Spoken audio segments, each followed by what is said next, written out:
be sponsoring a series of lectures on the future of Europe, and we're delighted to have the support for this evening.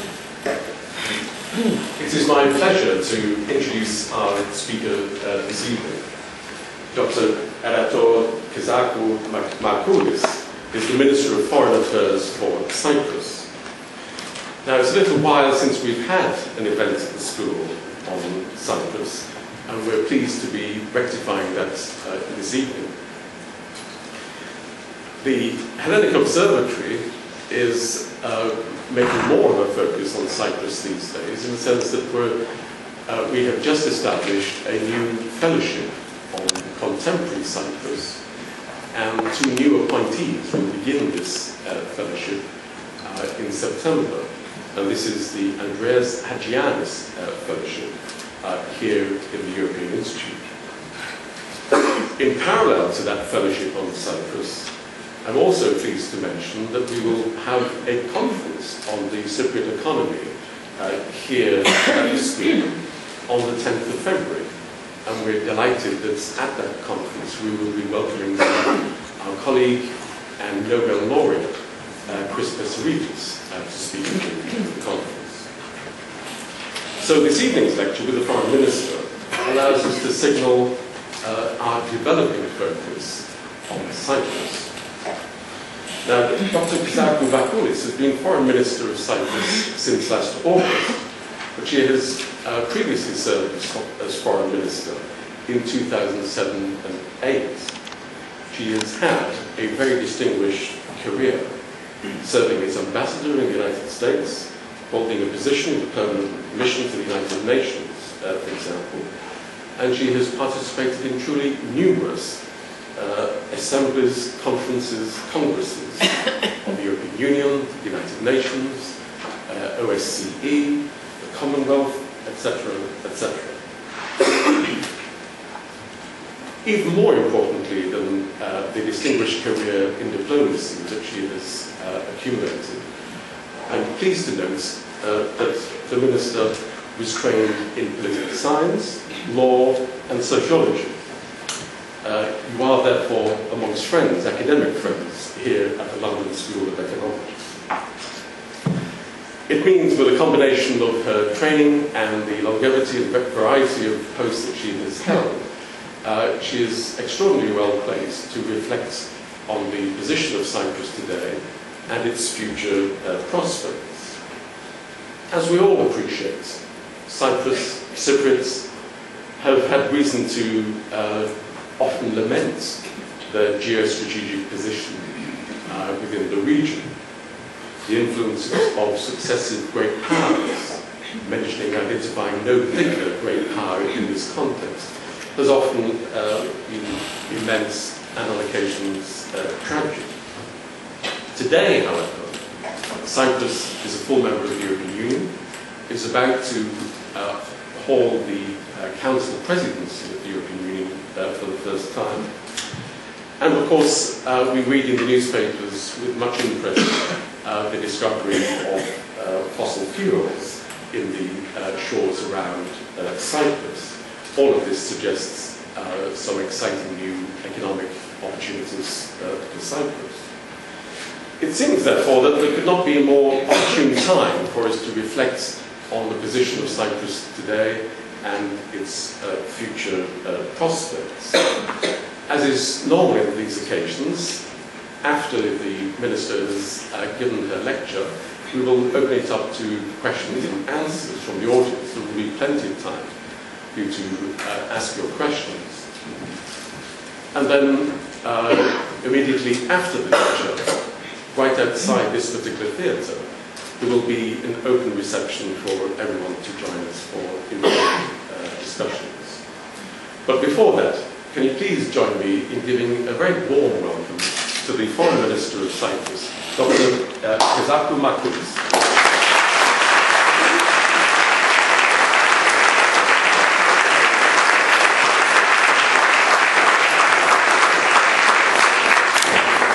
Your Eminence, distinguished guests, dear students, ladies and gentlemen.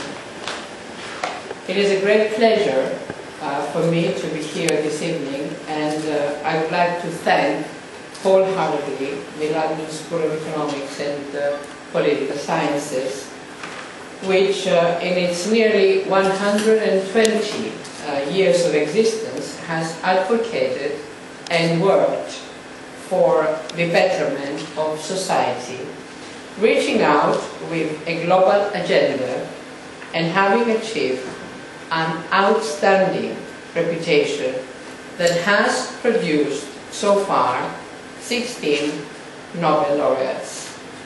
I would like to thank, in particular, Professor Kevin Featherstone of the Hellenic Observatory in the European Institute of the LSE for this invitation and for the organization of today's event. For me, this is an opportunity to discuss with you a topic which for more than a year now has increasingly preoccupied the media in our part of the world, the Eastern Mediterranean, and has attracted the attention of many political analysts and academics. Clearly, developments in the last few months off the southern shores of Cyprus have also impacted elsewhere, drawing the attention of a much broader audience, which has now come to include foreign governments, international conglomerates, think tanks and academics, and of course the international media. This increased attention is understandable and natural, given the fact that the strategically sensitive area of the Eastern Mediterranean has added to its centuries-long geopolitical strategic importance an ingredient which has been the most central element, perhaps even the most contentious element of the modern era, the issue of energy resources. From the outset, it should be acknowledged that there is great recognition in Cyprus by the government, by the parliament, and by the society at large, that the subject of energy is both promising, but at the same time perilous. We know that it can serve to rebuild, can serve to reunite, heal and secure our country. We also know that it is a subject which holds great risks and must be managed carefully and with wisdom. As such, it is important to state that the Republic of Cyprus is keen on moving forward in this area, but will do so vigilantly and responsibly, adhering to fundamental principles which will serve to guide our decisions.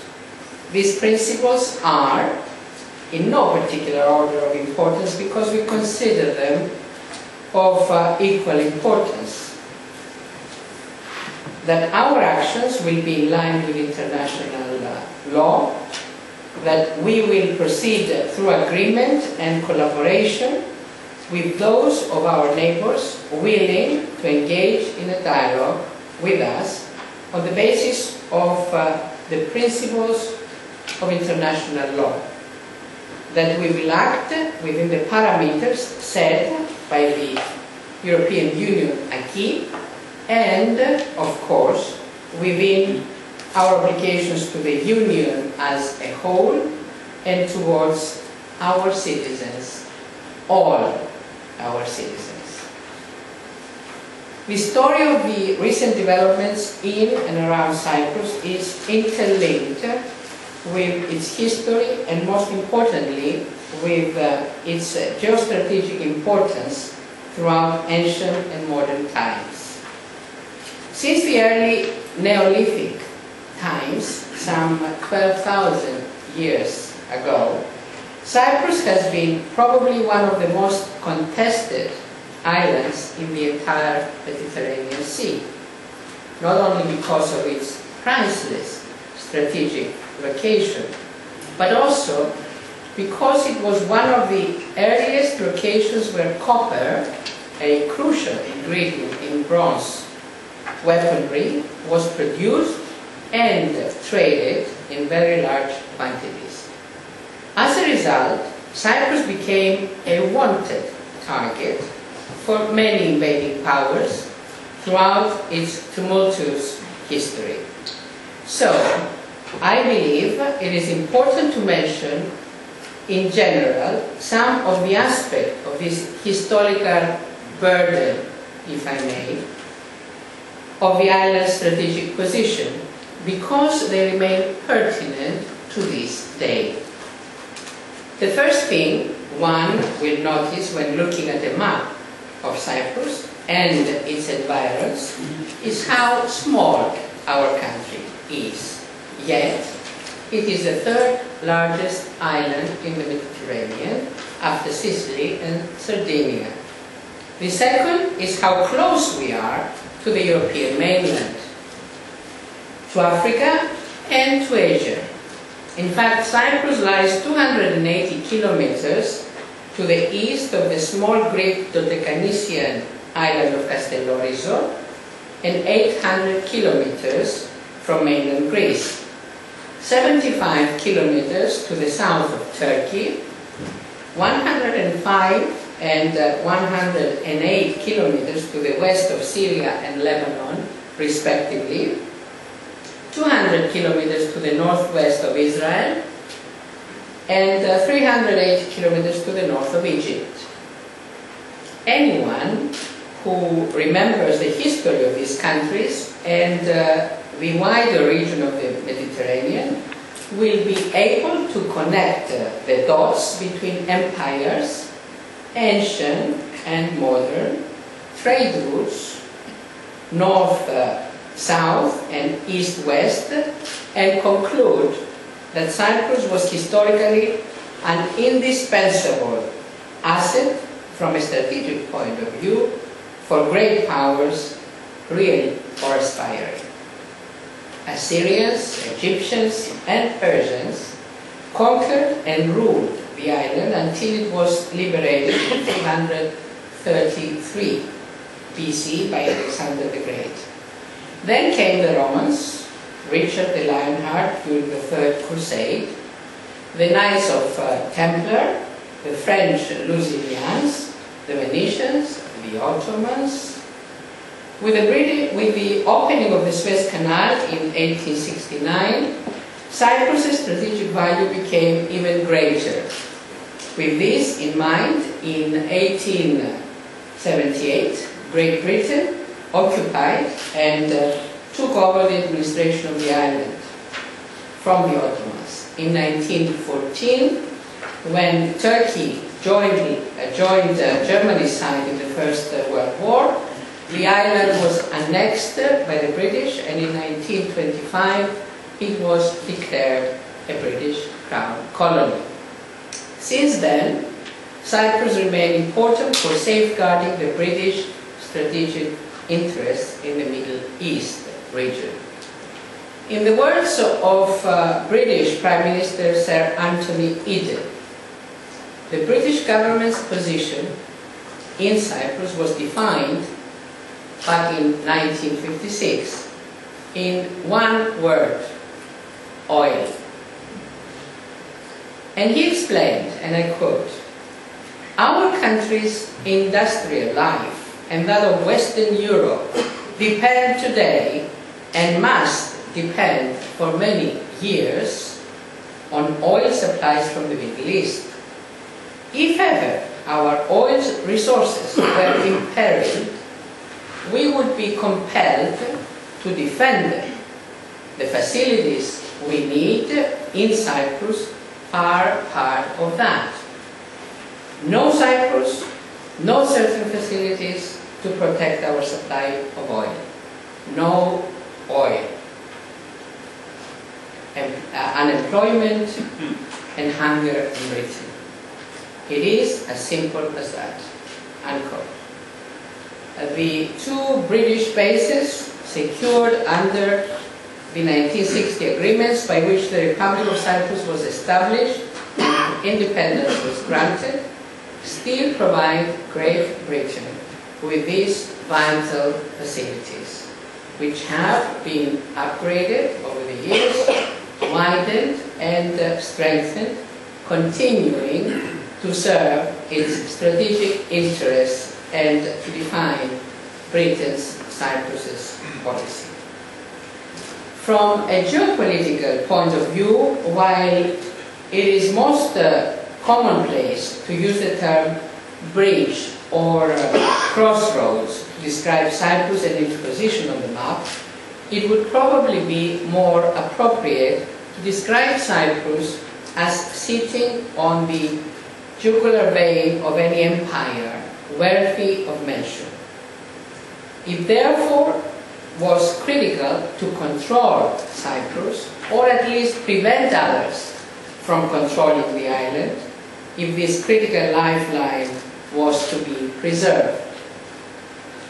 But unlike some other critical strategic locations, such as the Bosporus or the Straits of Hormuz, or even Gibraltar and Singapore, Cyprus, in spite of its small size, was also often seized and held for its natural resources.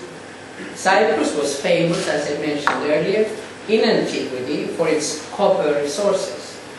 Cypriots first worked copper in the 4th millennium BC, fashioning tools from native deposits of pure copper.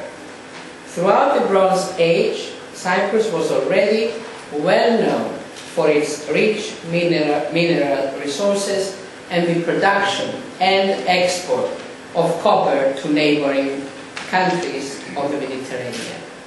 The recent discovery of the Uluburun shipwreck, which was carrying over 10 tons of Cypriot copper ingots when it sank off the southwestern coast of Turkey in the late 14th century BC, vividly demonstrates that Cyprus was a major producer of copper for international trade. Also, when the Egyptian or Persian empires sought timber to build a fleet, Cypriot forests were ravaged. Grains were paid as tribute, salt was traded, copper mined and minted. In modern times, Cyprus was left so poor that a standard quip in the early part of the 20th century was that all we had to trade were carobs. Of course, clever traders made a mint in trading carob seeds to the manufacturers of film used in the cinema industry. Long before, of course, digital age. But though Cyprus may have indirectly, of course, had a hand in the development of the cinematic arts, antiquities on the island, representing our 12 millennia long accumulated and multifaceted cultural and artistic heritage, were pilfered by those who appreciated their value, but much was also sold as stone for construction, including for the building of the Suez Canal. In short, two of the constants of the history of Cyprus have been that it was held by foreign powers for strategic and for economic reasons. What then has changed?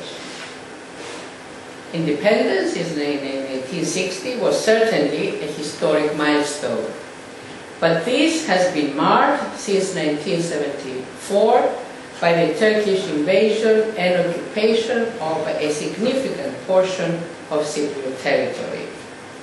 Another major change is that we joined the European Union in 2004 and the Eurozone in 2008, and managed to do so notwithstanding the effects of the Turkish occupation, the tremendous destruction on our economy, and the unhealed wounds on our polity and our society. It has always been and remains an uphill and thorny path, poisoned by the persistent, unnatural division of the island and its people.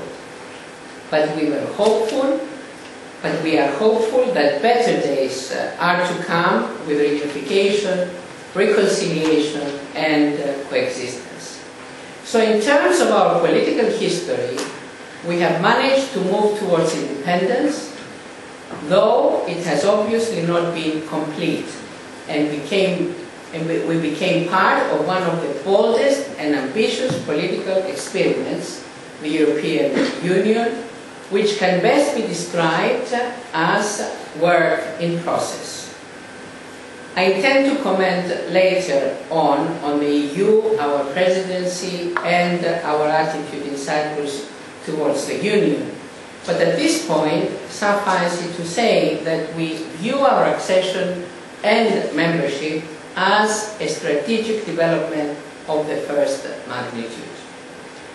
The most recent development, as of last month, in fact, is that we now know with certainty that off the Cypriot shores, at least within part of our southern exclusive economic zone, Cyprus has rich hydrocarbon deposits. We believe this will have a historic impact on Cyprus. Historic in the sense that it is a game changer, because it makes it potentially possible for Cyprus to undergo improvements that will affect all its citizens, work as a catalyst for reunification, and most importantly, move from a situation of occupation to one of coexistence and collaboration. Moreover, we believe that such developments will impact positively both on the European Union, particularly in terms of energy security of the Union, but also in the Middle East, with real prospects for increased economic cooperation, stability and development among all the countries of the rich in hydrocarbon Eastern Mediterranean region. Cyprus is now at a crossroads of its own, with a number of important factors merging together. If this confluence, this convergence of interests is harnessed properly, the opportunities for Cyprus, its partners and its neighbors can have enormously positive results. The positive results of exploratory drilling showing rich hydrocarbon deposits in our exclusive economic zone cannot be emphasized enough. The scale of the findings, which resulted from the drilling of the US company Noble Energy, is conservatively estimated at between 5 to 7 trillion cubic feet of natural gas. These are the results from a single plot and from an initial search. Worthy of mention is the fact that the US Geological Survey has estimated a mean of 1.7 billion barrels of recoverable oil and a mean of 122 trillion cubic feet of recoverable gas in the Levant Basin province, as well as 1.8 billion barrels of recoverable oil, 223 trillion cubic feet of recoverable gas, and 6 billion barrels of natural gas liquids in the Nile Delta province in the Eastern Mediterranean. I'm talking about the whole area of the Eastern Mediterranean, covering the exclusive economic zone of Egypt, Cyprus, Israel, Lebanon, and Syria. In the words of US Geological Society Energy Resources Program Coordinator Brenda Pierce, taken together, the Nile Basin and Levant Basin assessments establish the Eastern Mediterranean region as having world-class potential for undiscovered natural gas resources.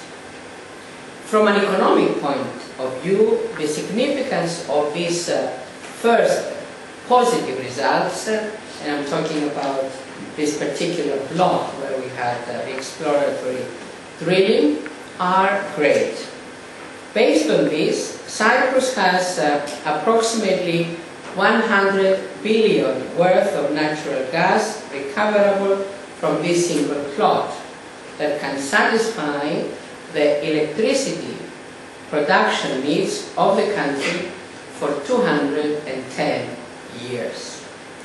We are already drawing increased interest by major international energy companies who are considering their bid for the remaining 12 plots for the second round of licensing for exploratory drilling on other parts of the Cyprus Exclusive Economic Zone. This interest is expected to serve as a catalyst for financial investments in Cyprus. With the increase in investments comes job creation, which will not only affect Cyprus, but will also involve directly the economies of our neighbors, but also many other EU citizens. Moreover, the investment that will be required in infrastructure, maintenance, support services, financing and banking, all these suggest that the job creation will be long-term. This would be a positive and stabilizing development for the region. We expect and we certainly hope that the momentum that will be created by the sort of investment in infrastructure and financial structures for the servicing of the energy industry will serve as a catalyst towards greater cooperation among neighbors. The Eastern Mediterranean is a crowded and most tormented place, and there is a structural interrelation, not only in the geological topography of the sea floor, but also in the sensitive balances which exist on the political level. Already we have indications that it will be possible to move towards joint exploitation with neighboring countries of the area, along with the launching of joint projects, particularly in areas where the natural gas or petroleum fields fall across the line separating exclusive economic zones. The Republic of Cyprus is actively promoting this sort of cooperation through framework agreements which we are currently negotiating with Israel, and we are very close to concluding this agreement, and Egypt, and soon with Lebanon, concerning the joint development and exploitation of cross-median line hydrocarbon reservoirs.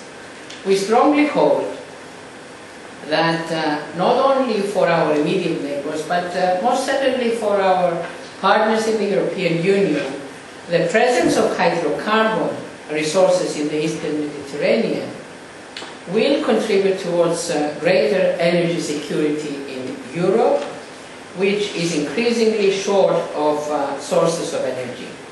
As a member state of the European Union, we have a stake in its success, and therefore our aim is for the deposits of hydrocarbons in our exclusive economic zone to benefit Europe, its economy, and by extension its international standing.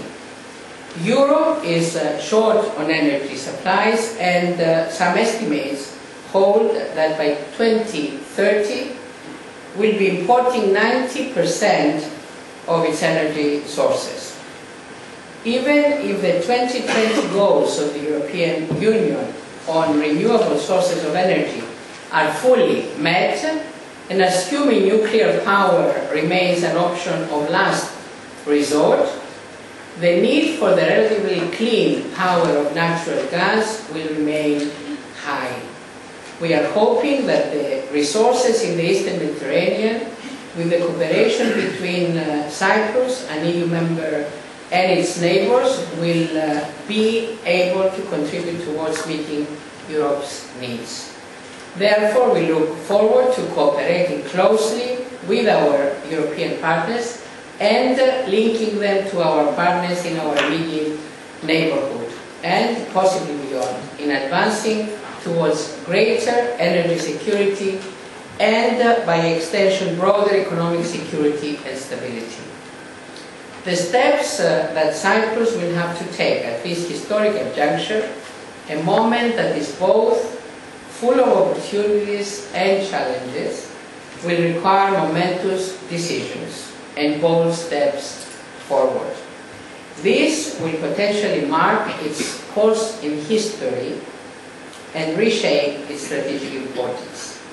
Cyprus will have to engage all its neighbors and its friends, hopefully including also, at some point in the future, once the island is reunited and occupation is terminated, its northern neighbor, Turkey, which still persists in refusing to have contacts of any kind with the Republic of Cyprus.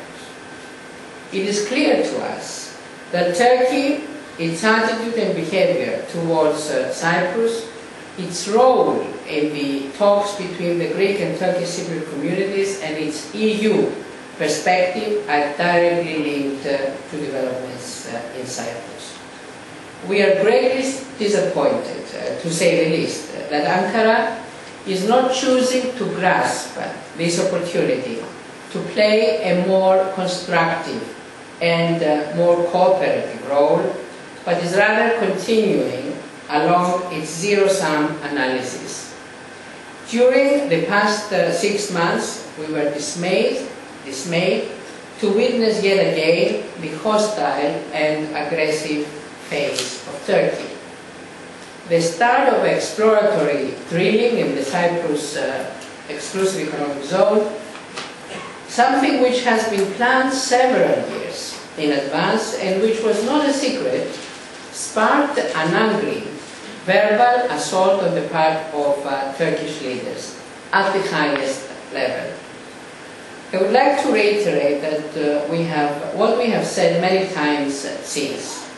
The decisions and actions of the Republic of Cyprus to explore and exploit its natural resources within its exclusive economic zone fall squarely within its sovereign rights as recognized by the UN Convention on the Law of the Sea, of which Cyprus is a state party, and are therefore in full conformity with international law. These rights have been publicly acknowledged by all our partners in the European Union, by all members of the UN Security Council, by the Commonwealth, and a host of other international actors. Then came the blatant threats of violence and provocations which involved Turkish warships and aircraft, air and naval exercises in the sea south of Cyprus, and illegal seismic surveying and seabed mapping carried out by ships on behalf of Turkey inside our exclusive economic zone. But Turkey does not stop there. Its newfound confidence, based on real or imagined successes, its economic growth, and I'm sorry to say, the unbridled support it receives in some countries, has given rise to a neighborhood bully. A Turkey whose foreign minister promoted a policy of zero problems with its neighbors is now asserting a policy of only problems. In the case of Cyprus and its exclusive economic zone, Turkey is arguing, first, that islands have no continental shelf or the right for an exclusive economic zone, and of course with this logic, neither Great Britain would have an exclusive economic zone. And then that its actions are meant to safeguard the rights of Turkish Cypriots. That is a hoax.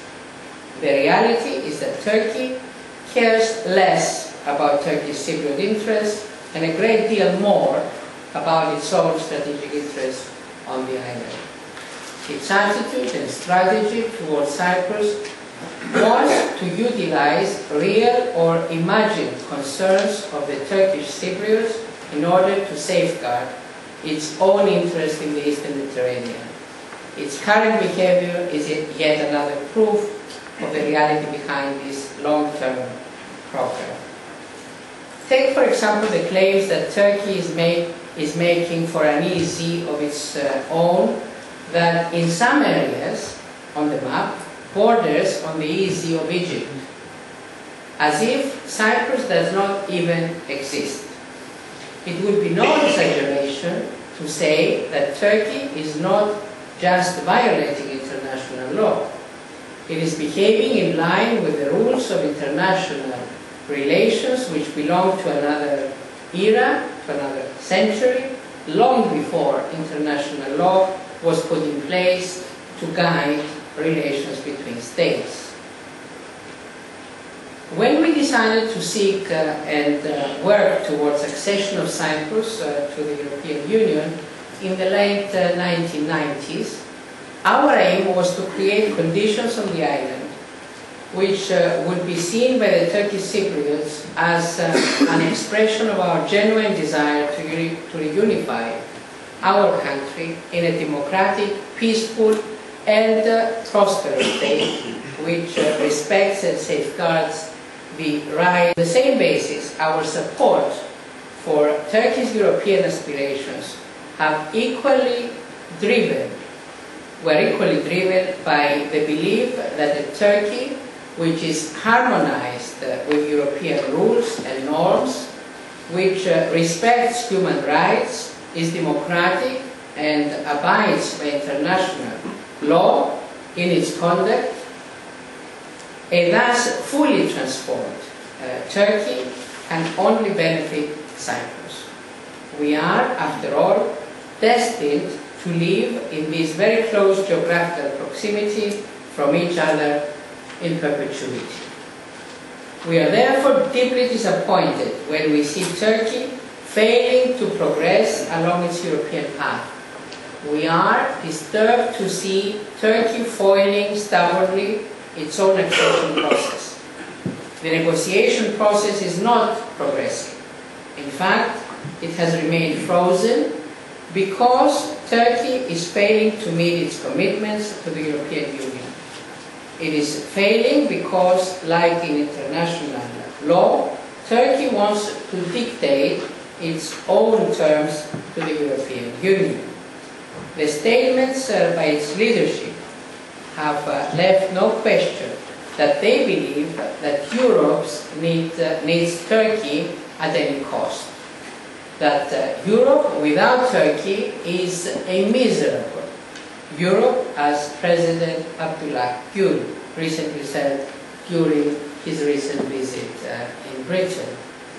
We are hopeful that Turkey, which aspires to be recognized as a regional, if not a global leader, will rise to the occasion. We are hopeful that the Turkish leadership will put aside polemics, diatribes, threats, and adopt a more mild and statesmanlike tone and attitude. We believe that there is room for Turkey to cooperate with its neighbors out of genuine desire towards common ground and mutual benefit.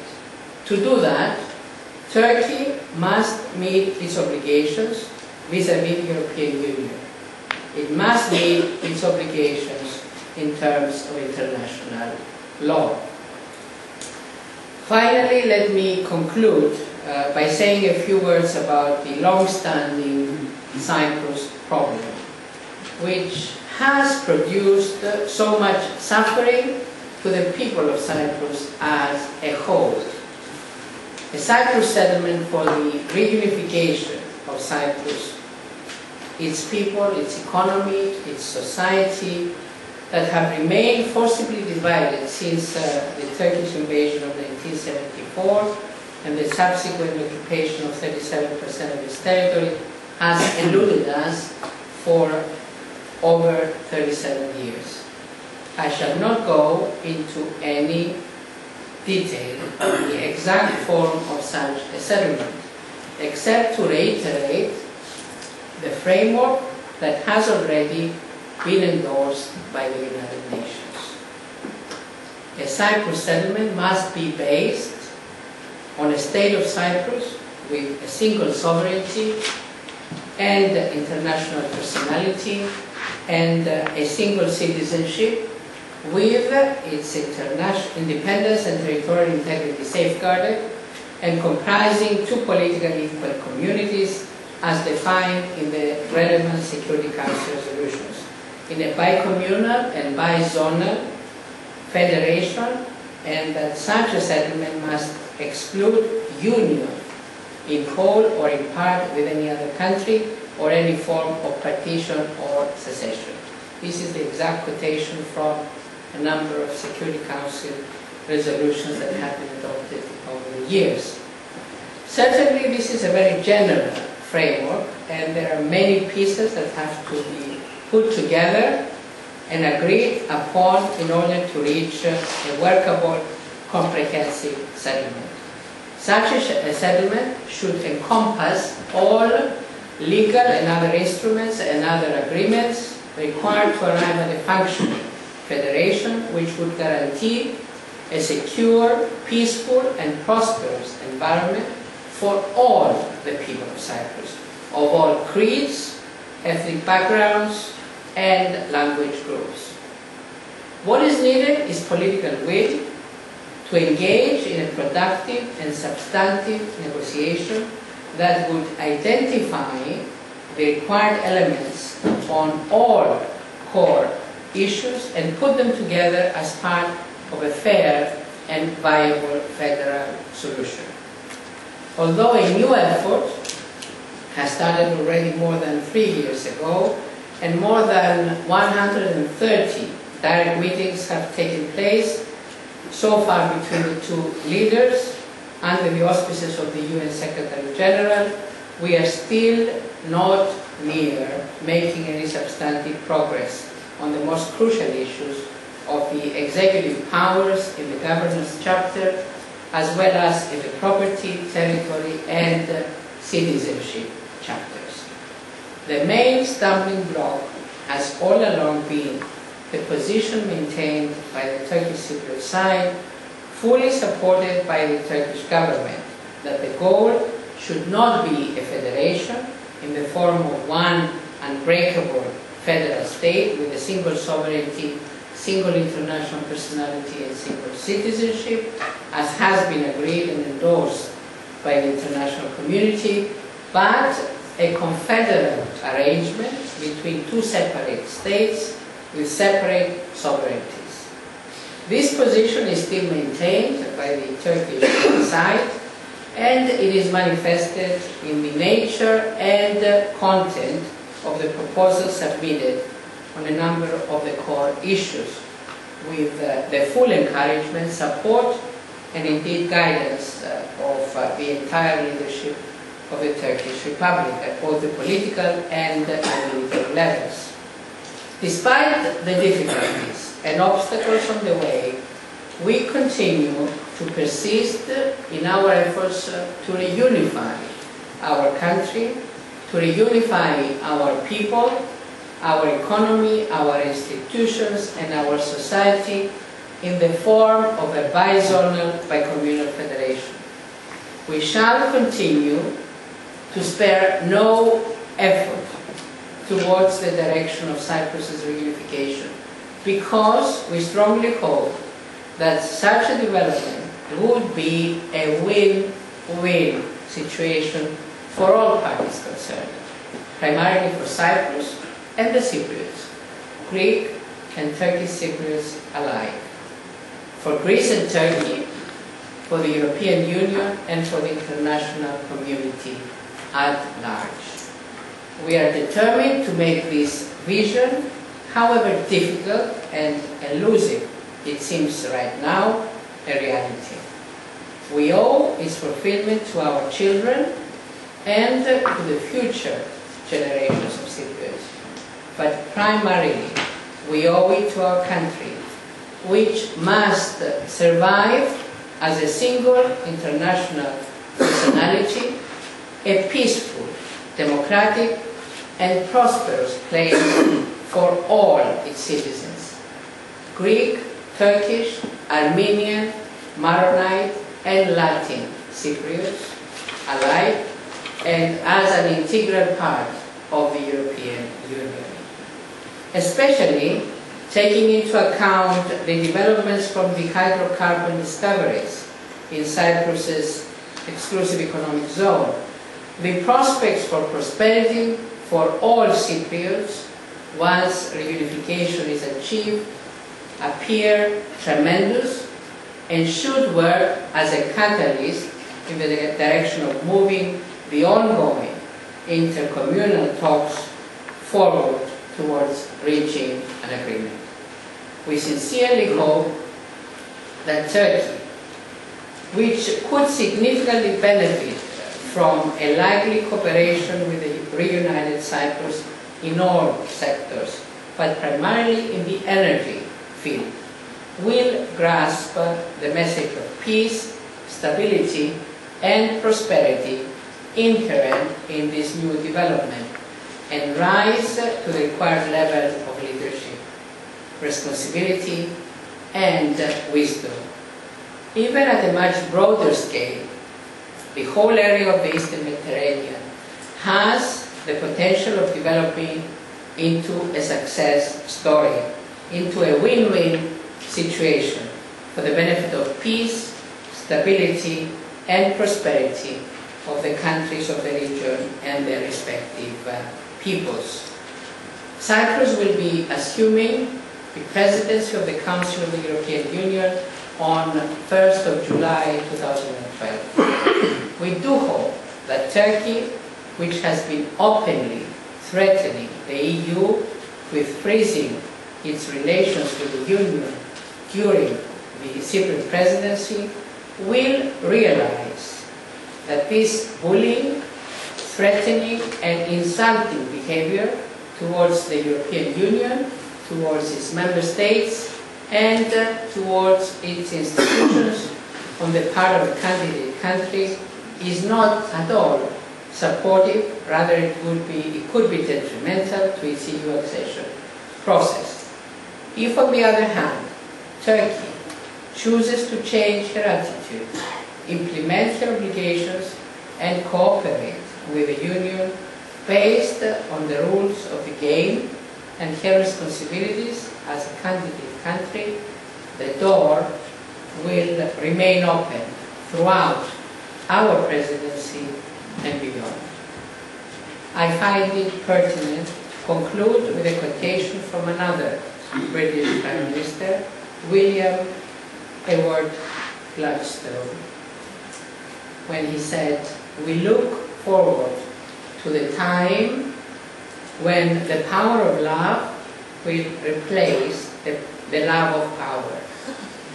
Then will our world know the blessings of peace."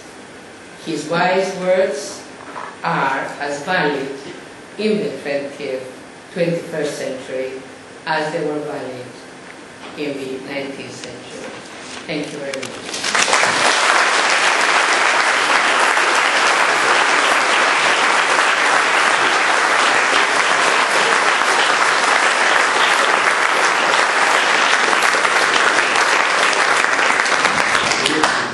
Thank you for that, Minister. You covered a wide range of topics. For there's plenty of questions to be forthcoming. Can I invite the audience to pose questions? If I could suggest we're welcoming questions rather than speeches. If you could also identify yourself and your affiliation. There are colleagues in the red t-shirts who will gain their fitness by running up and down the stairs and attacking you with a microphone. Could we start with the gentleman over here, please, on the right-hand side? Please, yes. On the right-hand side. Thank you very much. Could I ask two questions, simple, straightforward, which usually is never mentioned, and that is the fate of the British military bases in Cyprus. What is the future for them? Do they ever come up in discussions between the two communities? If they do, what are the attitudes to the problem by each community and their leadership? And number two, about the Armenian community, there is a considerable minority of Armenians in Cyprus who have been there historically, and whether Armenians are part of the formula of the settlement. The minister very nicely talked about the ancient history of Cyprus.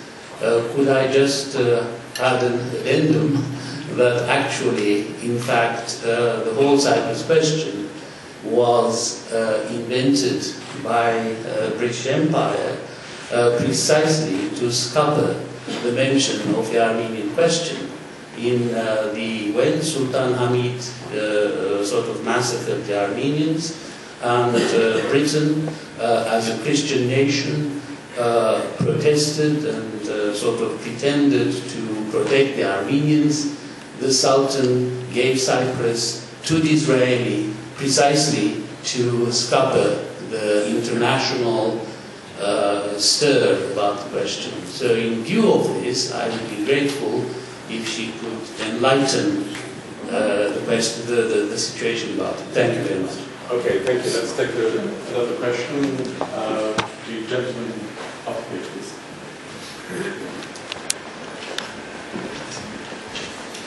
Thank you very much. My name is Ewan Grant. I'm a business intelligence analyst, and my question is in relation to Cyprus's financial sector, particularly, as you stressed, in relation to the building up of financial and banking services in relation to oil infrastructure and extraction. How compliant is Cyprus with international banking regulations and anti-money laundering, know your customer procedures, particularly in relation to certain Russian organisations which don't necessarily welcome transparency? And following on from that question, it is related in relation to the situation in the late 1990s when Cyprus was considering buying Russian S-300 anti-aircraft missiles, and as a result a Turkish Air Force squadron was deployed to Israel for what was called special training. I'd just like to wonder, how was it that the Republic of Cyprus was able to afford considering buying these missiles?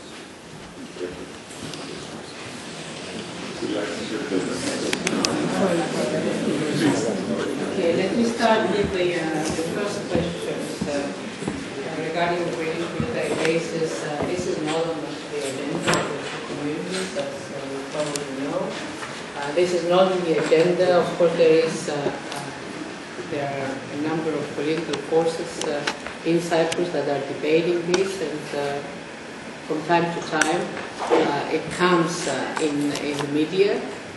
There is a dialogue and there is a debate, even with the British, regarding this, but this is not right now on the agenda.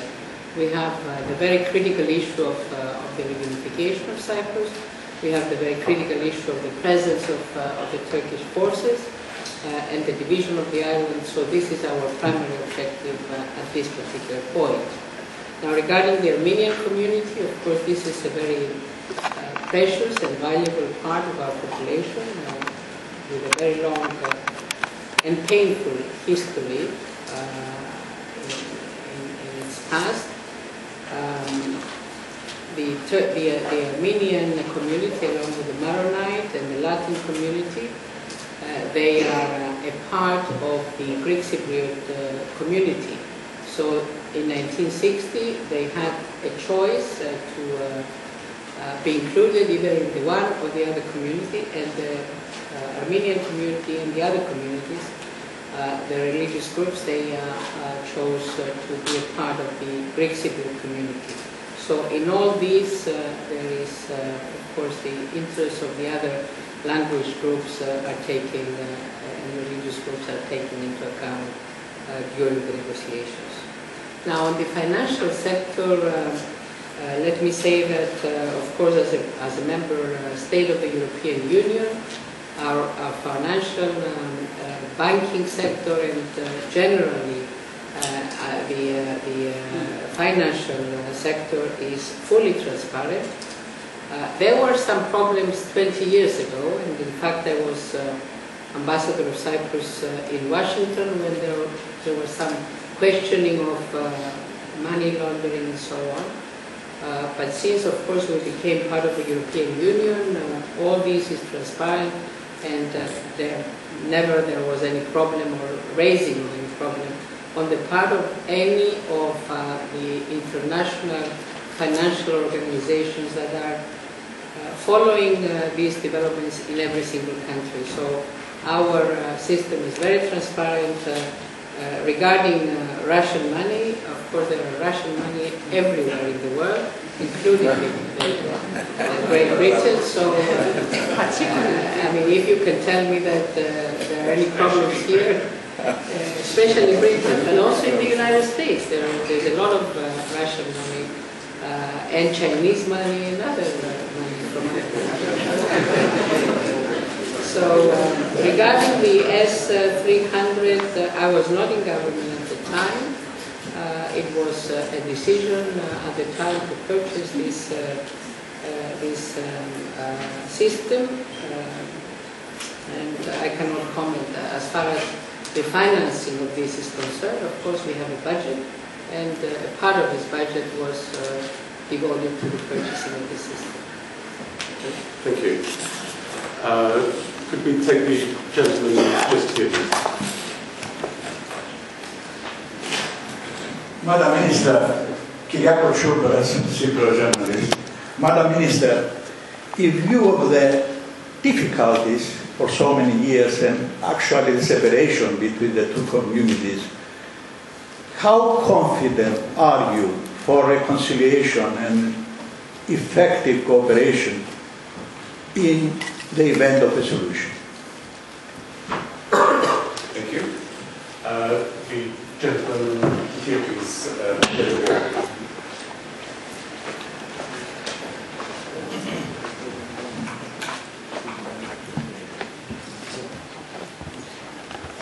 Thank you very much. I'm a Turkish Cypriot, and I must stress my disappointment at the Minister's historical analysis of Cyprus problem. She has not mentioned anything about the EOCA. She has stated that the separation in Cyprus has started in 1974. Excuse me, I appreciate those points very much, but it's an opportunity to ask a question. So could you simply formulate the same points as a question? It's just that those points have got to be, how can she talk about separation of Cyprus in 1974 when the United Nations soldiers were on the island in 1964, when Turkish Cypriots were actually pushed into 3% of the land of Cyprus in ghettos, and their human rights were denied to them. And on the second point, she's talking about the agreements, and she's pushing all the blame onto Turkey. Yet Mr. Rolandis, who was an ex-foreign minister of Cyprus, has stated in his article on the 9th of February 2009, published in the British magazine, he states that the Greek Cypriots has rejected 15 proposals put onto them on the Cyprus issue.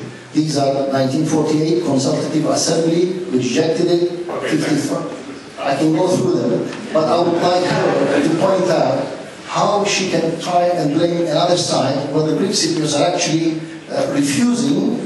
Out of the 17 proposals put to them for solution, they've rejected 15 of them. Turkish Cypriots have rejected only one, and 2 of them has been rejected by both sides. Thank you. Do you want to answer that? Can I suggest you don't go through the 17 proposals? No. Of course, my Turkish Cypriot compatriot mentioned one Cypriot politician, Mr. Orlandis, who happened to be my foreign minister in the past, and I have full respect for him and for his standing as a politician. But this is democracy. I mean, everyone has its own views. I can mention several Turkish Cypriot politicians that have a different view from what you have already stated. So I think living in a democracy, we have to hear different views, and I don't share his particular view of Mr. Orlandis.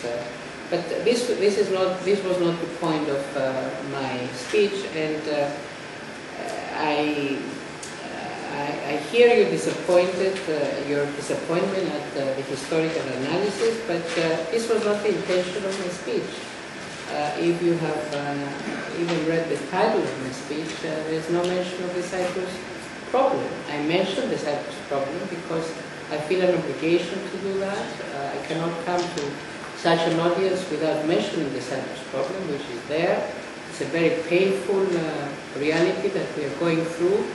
Greek Cypriots and Turkish Cypriots. We are going through an occupation which has lasted for over 37 years. We are suffering from the consequences of this occupation. And I'm talking about Greek Cypriots and Turkish Cypriots. This was not the, I mean, if you, I can talk about the OCA, I can talk about anything else, but that was not the purpose of my speech. My speech was about the geostrategic importance of Cyprus, long-term trends and prospects. So I chose this topic. Maybe another time, maybe over coffee, we can discuss about the OCA and we can discuss other things. Now, regarding reconciliation and effective cooperation between the two communities, I think that it was the Turkish policy from the very beginning. First of all, not to allow any contacts between the two communities. From 1974 until 2003, only birds and flies could cross. Human beings, they were not able to cross. It was impossible for Greek Cypriots and Turkish Cypriots to meet. It was impossible for them to cooperate in any way. So that was the purpose of the Turkish policy, to keep the two communities apart. I'm talking about 1974 onwards, because this is the occupation. Okay. Thanks, sorry. So I am a firm believer that despite the 37 years of separation and difficulties in communicating, in working together, in living together, I am a firm believer in coexistence. And we have seen so many dramatic changes that happened throughout the world. And I'm not talking about Europe only, where the whole political and geographic scenery of Europe has changed. But we have seen these changes all over the world. We have seen them in Africa, we are seeing them right now in the Arab world. So nothing is impossible. Everything is possible, and when there is a will, there is a way. Okay, thank you. Let the gentleman on the right-hand side, and then the lady behind her. Keep the gentleman with his hand.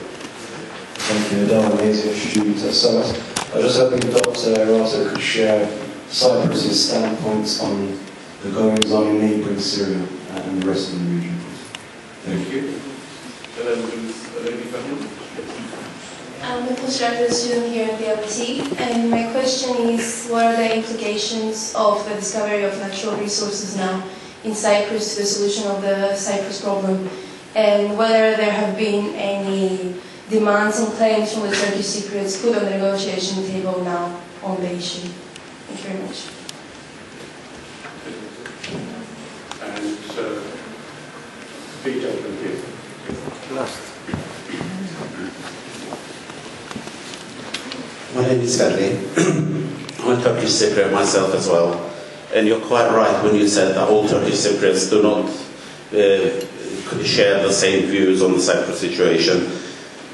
I myself believe that most Turkish Cypriots or Turkish Cypriot origin actually do want peace. And 28th of January and 2nd of March proved that, where thousands of them descended onto the streets. Now, I share your hope that the discovery of natural gas will hopefully produce a settlement. Now, your government has said that they are willing to share that gas with Turkish Cypriots. Do you feel that you're getting across to the Turkish Cypriots on that issue, or do you feel that the Turkish Cypriots, ordinary people, are getting that? Do you feel they are getting that message from you? Basically, that's my question. Thank you.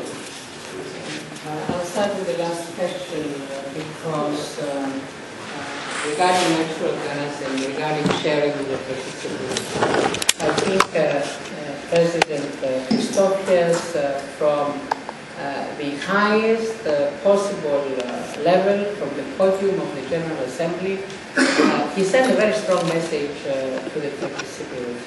He sent a message that through reunification,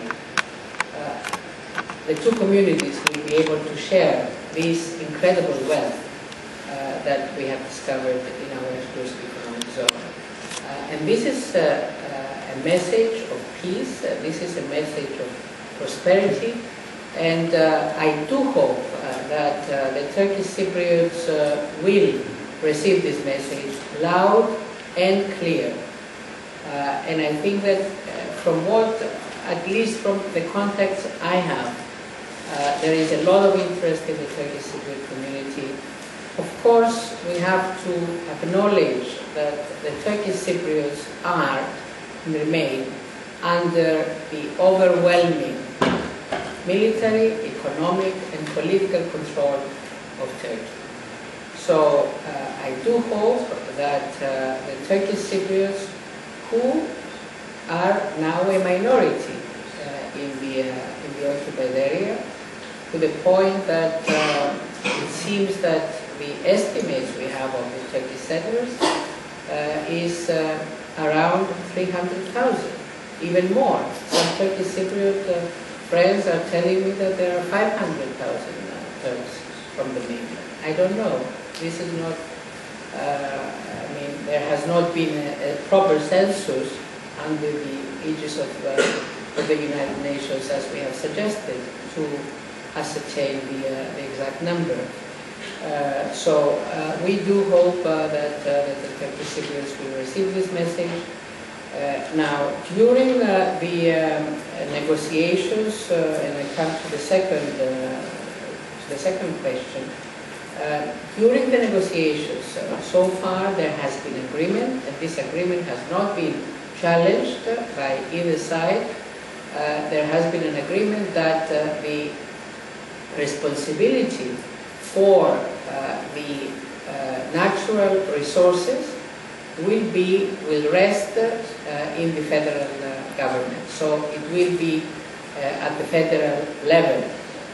So this is an agreement that was already reached during the negotiations and has not been challenged by either side. So it's there, and of course, with reunification, with participation of both communities in a federal structure, in the government, in the other bodies of the federal state, of course, the Turkish Cypriots and the Greek Cypriots will share from this wealth, which is the hydrocarbon discoveries. Now, on Syria, of course, as a member of the European Union, we join and we have the same position as all the other members of the European Union. We have, from the very start, we have condemn these killings and the loss of life of our Syrian brothers and sisters, and of course we have demanded, along with the rest of the European Union, the removal of the Assad regime. We have joined also in the sanctions that have been imposed already on Syria, and we hope that through this pressure, through this sanction, we will have a change to democracy, we will have a change to the much needed reform in Syria, as it was done, of course, in the other Arab Spring countries. Now, we have a particular concern regarding Syria because we are so close. I mentioned that we are only 105 kilometers from the shores of Syria. So in Syria, we have to do it right because it's a much more difficult situation, a much more complex situation, taking into account the composition of the population and the different sects and groups within the population, but also the fact that Syria and the Syrian army is very strong, and anything that will go wrong will have very, very negative spillover effects to the whole region. So this is why we are not in favor, as many of our partners in the European Union, we are not in favor of a military option in Syria. We are in favor of the sanctions, we are in favor of the other forms of measures against the regime, but not military option. Time for some more questions. Could you say Robert McDonald from the Economist Intelligence Unit. Your probable reserves are not really substantial enough to cover the cost of infrastructure to ship it abroad to Europe. What you really need to do is to aggregate these reserves with those from Israel, Egypt and Lebanon in some way. The most logical thing to do would be to pipeline them up Western Turkey directly into the grid going to Austria. Can you see any way in which these resources could be used as a bargaining counter with the Turks to make some sense out of this new resource that you have? Okay, thank you. Yes, gentlemen here, please. Theo Theodorou, coordinator lobby for Cyprus. Cyprus, through history, has been a victim of its geostrategic position. Will the discovery of hydrocarbons translate to a likelihood of the 200,000 Greek Cypriot refugees peacefully returning to their homes? Thank you. And finally, the gentleman, please. Thank you. My name is Thanasis Gavos. I'm a correspondent here for Sky Radio Astra. I just wanted to ask you, how do you judge Britain's stance in all of this regarding the Cyprus problem? And is there something that they really could do, and do they do it?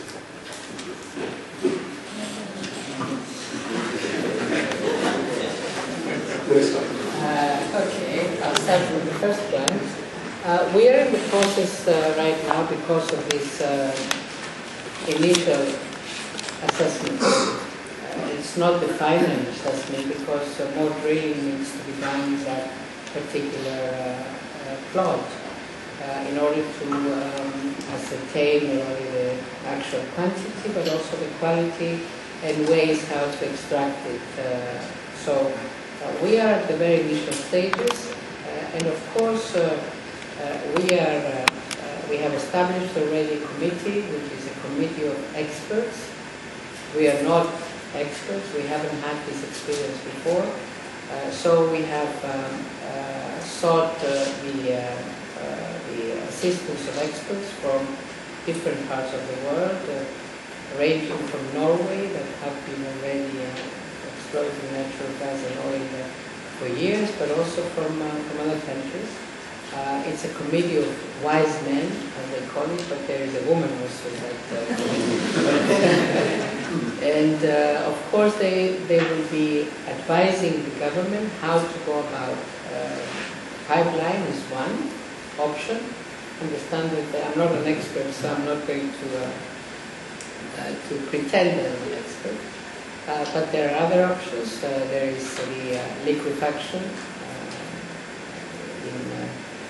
building the necessary infrastructure on the island, and this is something we are also discussing with Israel, but also with the other countries in the region. So I cannot tell you which of these options we will choose at the end, and definitely this single discovery is not enough. It will need cooperation with the other countries. Already Israel has discovered in one of the drillings something like 18 trillion cubic feet of natural gas in the Leviathan, and around 9 trillion cubic feet in Tamar. Of course, we have another 12 blocks which are going up for the second round of licensing, so we expect that we will have more discoveries in the next few years. So this is, I would say, it's a process which is developing. We have not made any final decisions yet. Now, regarding Turkey, this is something we can discuss, of course, provided that Turkey terminates its occupation of the island, and of course, Cyprus is reunited. And you're delicately avoiding the question about the British. Oh no, I'm not. Regarding the hydrocarbons and the return of the refugees, okay, this is not interrelated, but as I said, we hope that this discovery, this wealth, this huge prospect for both communities will act as an incentive, will act as a catalyst for the reunification of the island. And of course, through reunification, hopefully we will have also restitution of property, return of refugees, coexistence in a reunited country, homeland of both communities. So this is, in a sense, my answer to your question. Now, regarding Britain, of course, with Britain we have long-standing relations. We are part of the Commonwealth. We share a lot of common values. We are partners in the European Union, but of course we agree that we disagree on a number of issues, and I want to remain at that. People get you're a diplomat, including the Cyprus question. Thank you. Could we take perhaps one more question? Gentlemen,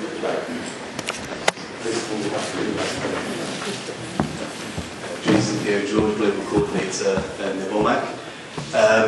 With a view to the large amounts of foreign investment that will take place in Cyprus in respect of the hydrocarbon discovery and the considerable revenues that will be generated as a result, has Cyprus thought about how it would deal with the considerable revenues and financial transactions that will take place, perhaps in line with the Norwegian sovereign wealth fund model, to ensure probity and transparency in the transactions?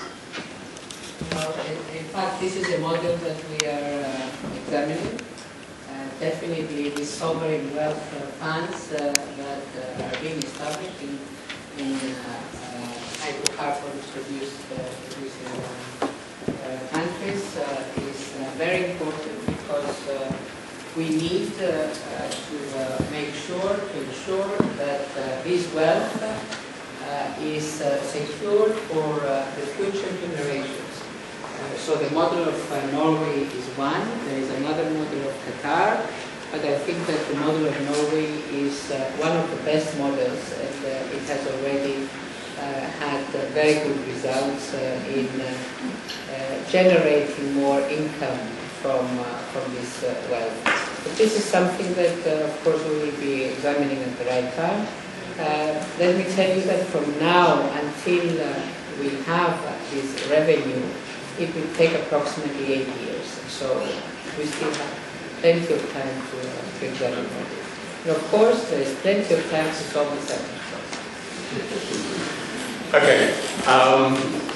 As I mentioned at the beginning, there is a reception just up the stairs to which you're all welcome. But I'd also like to emphasize that really it would only be fair to allow the Minister and the person sat next to her to get to the bar first. So if you could please remain in your seats for security reasons. You could remain in your seats as standard this evening. And I will escort the Minister to the reception, and then you can come and join us for drinks. Before finishing, can I give very warm thanks to the Minister for her speech and her willingness to answer so many questions. It's been very enjoyable indeed. Thank you.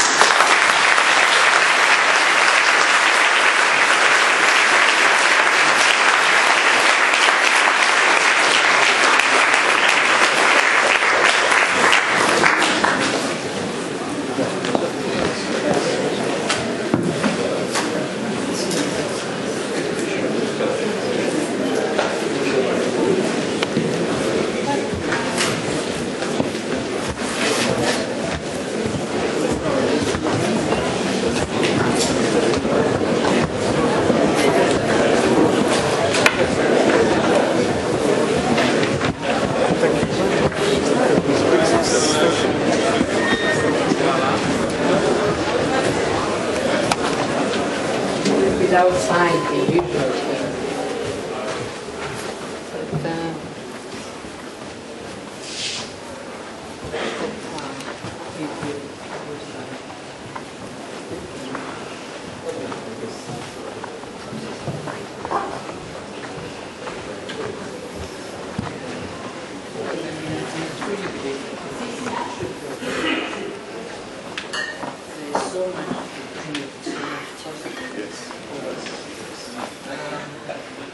Prosperity for the whole island. So I do have this message. I will. It's LSE. It's mine from LSE. Okay, I'll have some.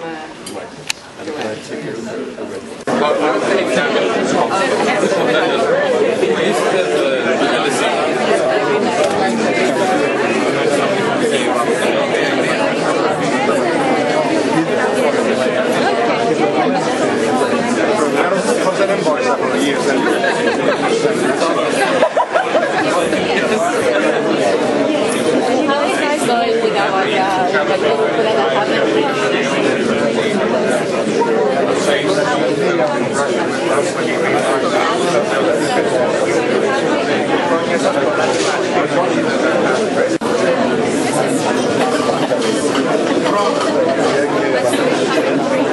Now let's work.